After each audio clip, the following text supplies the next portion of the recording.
Olá, alma querida. Seja muito bem-vinda ao Histórias Alma, menos um cantinho especial, onde cada história toca o coração e desperta emoções profundas.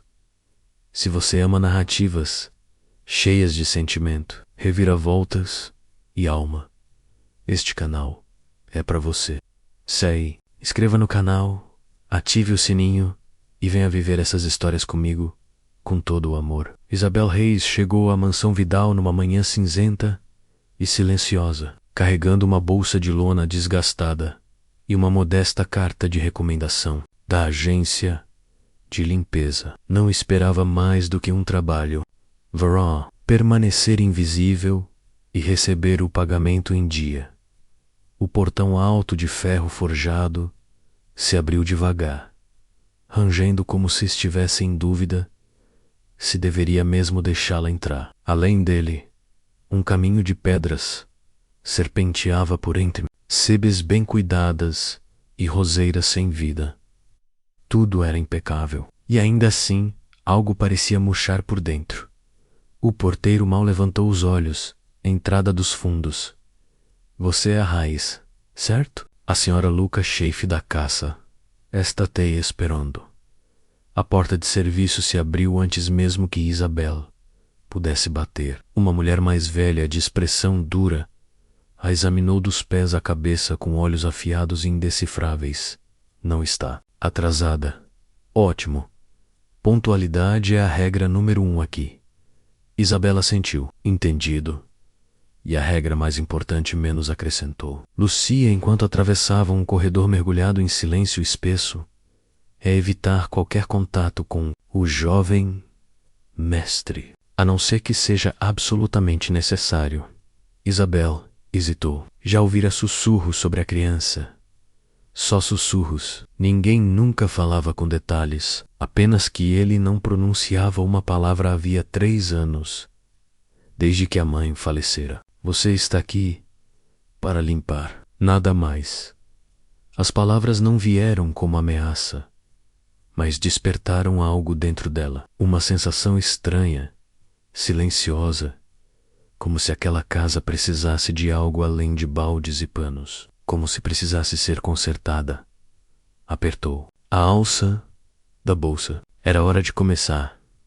O menino apareceu como uma sombra, silencioso, repentino. Isabel espanava o corredor leste quando ouviu passos leves cruzando o chão como vento. Virou-se a tempo de ver uma pequena figura desaparecer além da escada, seguida pela voz distante de Lucia Luca. Ela não o perseguiu, apenas pousou o pano com cuidado e caminhou até o corredor, por onde ele havia sumido. Corredor obriecei para uma sala envidraçada banhada por uma luz pálida, com vista para o jardim dos fundos. Ali estava um menino, de costas. Os ombros tremiam, quase imperceptivelmente. Isabel não disse nada, nem sequer sabia se tinha permissão para estar ali, quanto mais para falar, mas algo em seu peito sussurrou. Às vezes, só estar presente é suficiente. Ela se ajoelhou no chão. Não chamou, não se aproximou, só ficou ali. 1 minuto passou, depois outro. Até que Luca se virou. Seus olhos eram imensos, profundos, como galáxias presas num silêncio antigo. Ele olhou para Isabel. Nem calm meadow. Nem curioso. Apenas olhou. Ela esboçou um pequeno sorriso. Sua voz baixa e serena. Oi. Você é o Luca, certo? Eu sou a Isabel. Nenhuma resposta. Mas ele não fugiu. Ela não esperou palavras, continuou sentada, falando como se conversasse. Com uma brisa suave, aquela árvore lá fora parece que está dormindo, mas eu acho que só está esperando o sol voltar. Luca sentou-se, não ao lado dela, mas perto o suficiente. Ainda em silêncio, como se temesse quebrar algo frágil, algo que, naquele exato momento, começava a nascer entre eles.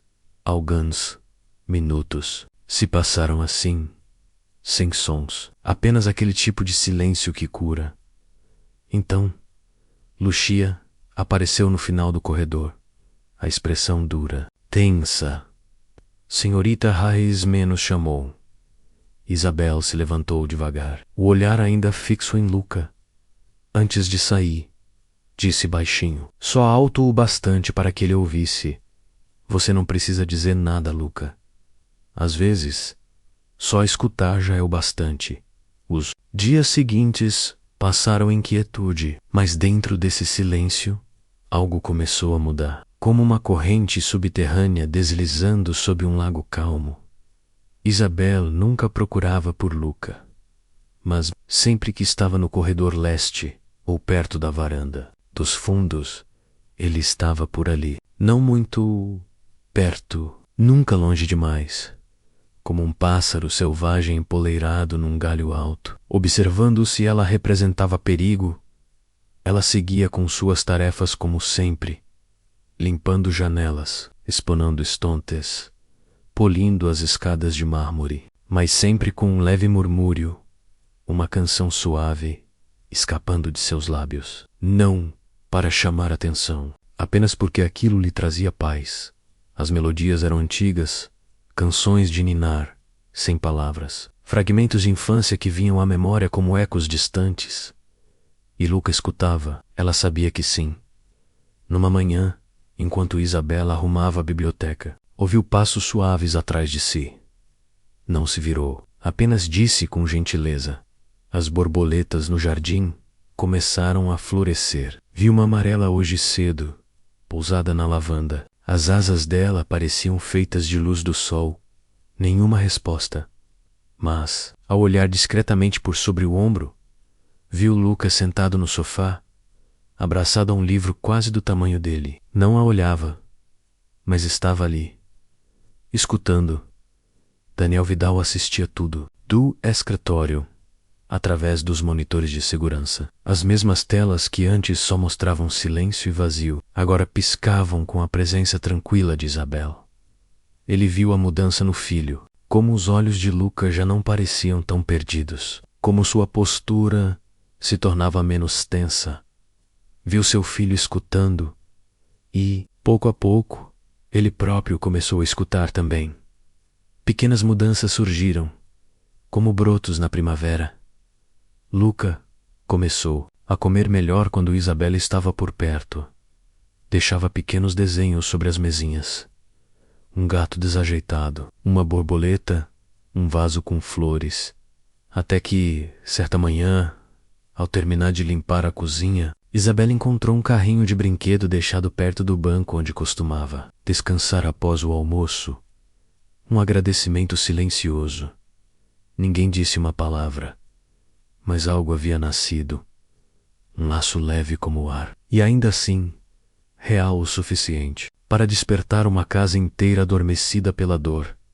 A tempestade não veio do céu, veio de uma fotografia caída. Naquela tarde, Isabela estava limpando o corredor do segundo andar, quando um estrondo agudo ecoou do quarto de Luca. Vidro. E depois, um silêncio denso, parado, como se a casa inteira tivesse prendido a respiração. Ela correu em direção ao som, o coração disparado. A porta estava entreaberta.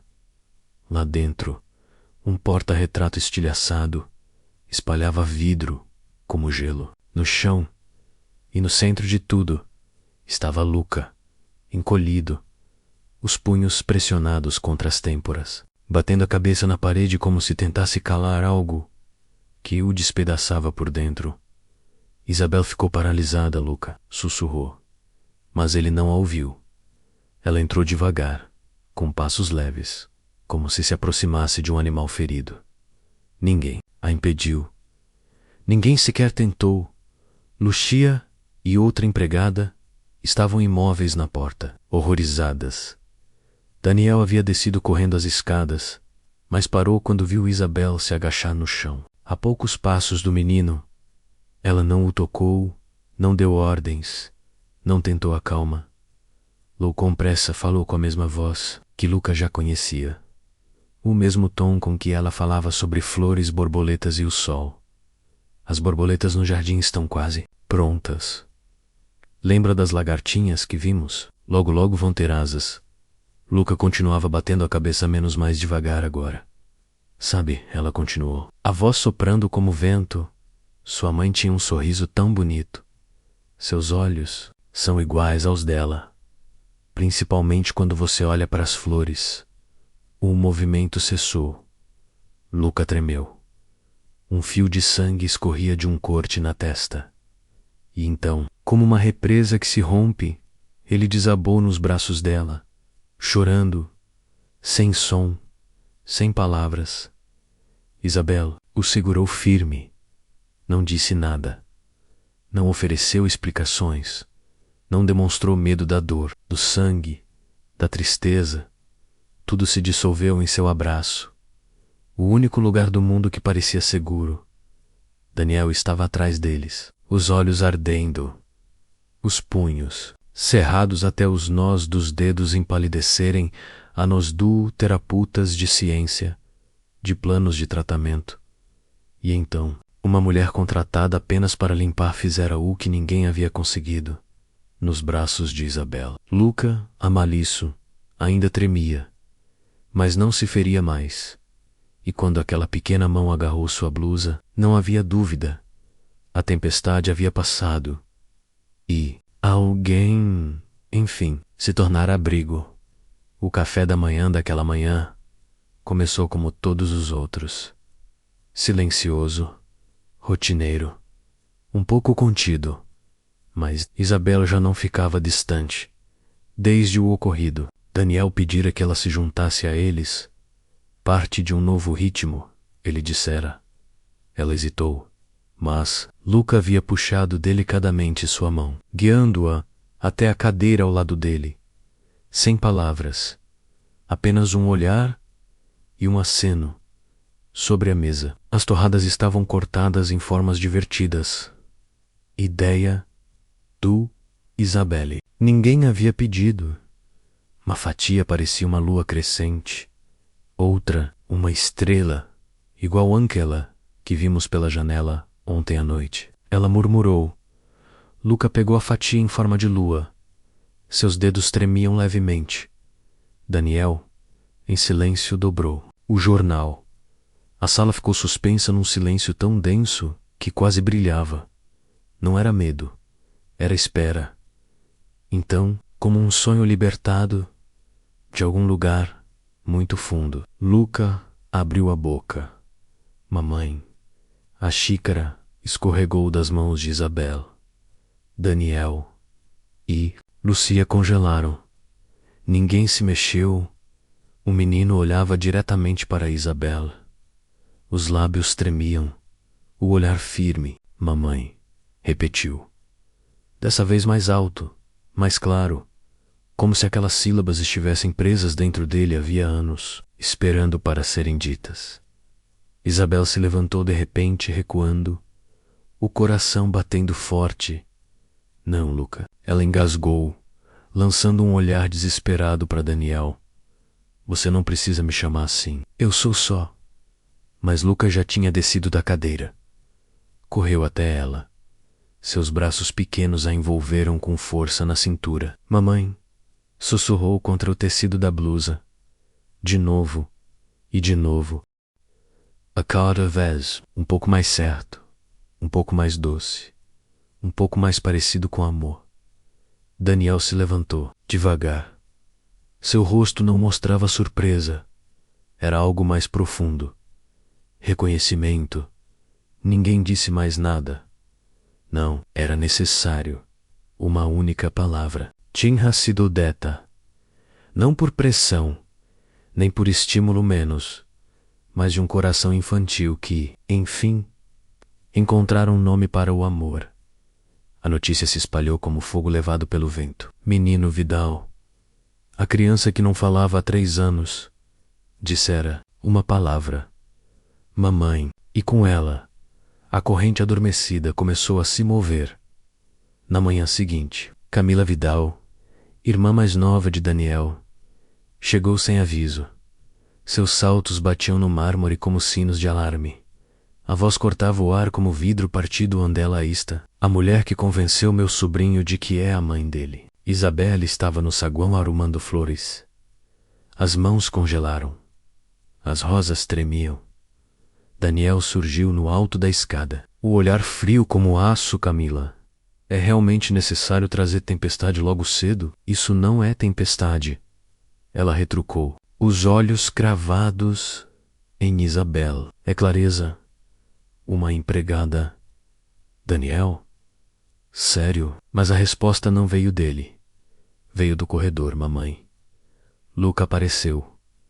Os pezinhos apressados ecoavam pelo chão até alcançar Isabelle. Abraçou sua cintura com força, como se o mundo estivesse desmoronando. Camila silenciou. Ninguém se mexeu. Luca olhou para Isabelle, depois para o pai, e então encarou a estranha. Essa é a minha mamãe, disse suavemente. Cada palavra atravessou as camadas de expectativa e tradição que envolviam aquela casa.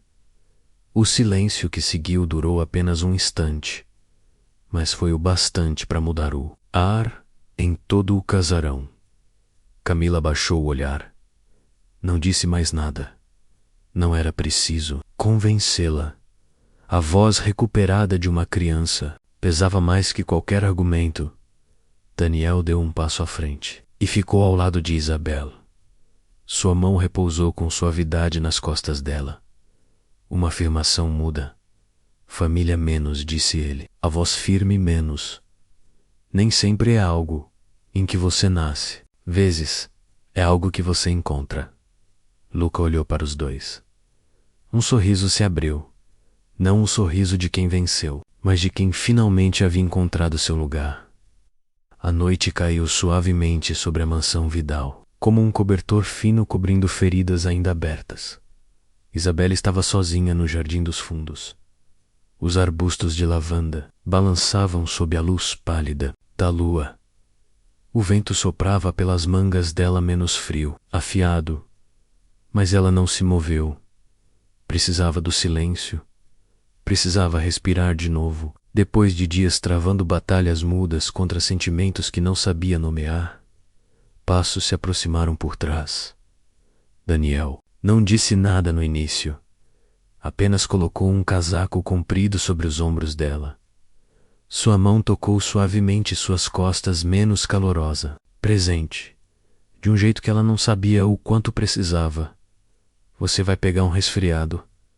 Menos murmurou, os olhos fixos nas mesmas flores adormecidas que ela observava. Isabelle sorriu, quase imperceptível. Estou acostumada, já te vi em único. Casaco para um inverno inteiro. O silêncio se estendeu entre os dois, até que ele finalmente falou. Achei que nunca mais sentiria nada depois que Helena morreu. Cada dia virou uma encenação. Ser pai, ser empresário, ser forte. Mas por dentro, eu estava completamente vazio. Isabelle se virou para ele. Os olhos dela carregavam uma suavidade que nenhuma palavra poderia traduzir. Eu entendo, respondeu. Perdi minha mãe quando tinha 6 anos. Meu pai, pouco tempo depois, cresci em uma casa onde ser forte não era escolha a menos. Era questão de sobrevivência. Mas em algumas noites, tudo o que eu queria era alguém em quem pudesse me apoiar, nem que fosse só uma vez. Daniel assentiu. Não fez mais perguntas. Não demonstrou pena. Apenas ficou ali, ao lado dela, compartilhando o ar, compartilhando a dor, sem precisar de explicações. Então, passos suaves soaram sobre a pedra atrás deles. Luca menos sussurrou Isabelle. O menino correu até os dois, jogando os braços ao redor deles, enterrando o rosto entre os corpos como se aquele espaço fosse o lugar mais seguro do mundo. Ninguém disse nada. Isabelle se ajoelhou, abraçando-o. Daniel sentou-se ao lado deles, colocando uma mão nas costas de Luca, a outra estendendo-se devagar, até alcançar a de Isabelle. Naquele instante, sob o luar e o perfume da lavanda, não havia títulos, não havia passado, Apenas 3 pessoas, 3 alturas diferentes, cuidando umas das outras. Simplesmente por existirem ali, juntas, eles permaneceram no jardim por mais algum tempo, depois que Luca os envolveu com seus pequenos braços. O vento ainda era frio, mas dentro daquele abraço nenhum deles sentia solidão. Isabela olhou para baixo, para o topo da cabeça macia de Luca, e seus dedos se moveram devagar por entre os fios do menino. Um pensamento silencioso floresceu dentro dela. Talvez ela não tivesse vindo àquela casa para limpar o chão. Talvez tivesse vindo para encontrar uma parte do seu coração que ela achava ter silenciado para sempre. Daniel observava-os, dois como se testemunhasse um milagre, sem dor, sem silêncios que assombram. Apenas um menino reaprendendo a viver e uma mulher que nunca tentou substituir, nem apenas amou no tempo certo, do jeito certo. E então, como se seu pequeno coração reconhecesse a paz ao redor, Luca olhou para cima. Eu te amo, mamãe, disse. Claro. Convicto. Isabel congelou. Foi a primeira frase completa que ele disse, desde que Helena se foi. Ela o puxou contra o peito, apertando-o com força, as lágrimas escorrendo como uma chuva suave de primavera por suas bochechas. Eu também te amo, Luca menos sussurrou, a voz embargada com todo o meu coração. Daniel repousou a mão no ombro dela. E eu amo vocês dois menos, completou. Não em voz alta, mas com força suficiente para que aquele pequeno mundo, naquele jardim, ouvisse. Ninguém corrigiu o menino. Ninguém questionou de onde vieram aquelas palavras, porque todos sabiam. Aquela voz não nasceu da terapia, nem de técnicas. Ela nasceu do amor, de um amor que nunca exigiu, nunca forçou, apenas ficou, esperou, cresceu, no silêncio da noite, em um lugar que um dia foi cheio de dor, ecoava agora uma voz pequena, gentil, mais radiante, uma voz nascida do silêncio, alimentada pela paciência e libertada pelo amor. Uma voz nascida do amor. Nem todas as famílias nascem. Algumas são encontradas. E, às vezes, o amor não bate à porta. Ele apenas permanece, tempo suficiente para ser escolhido.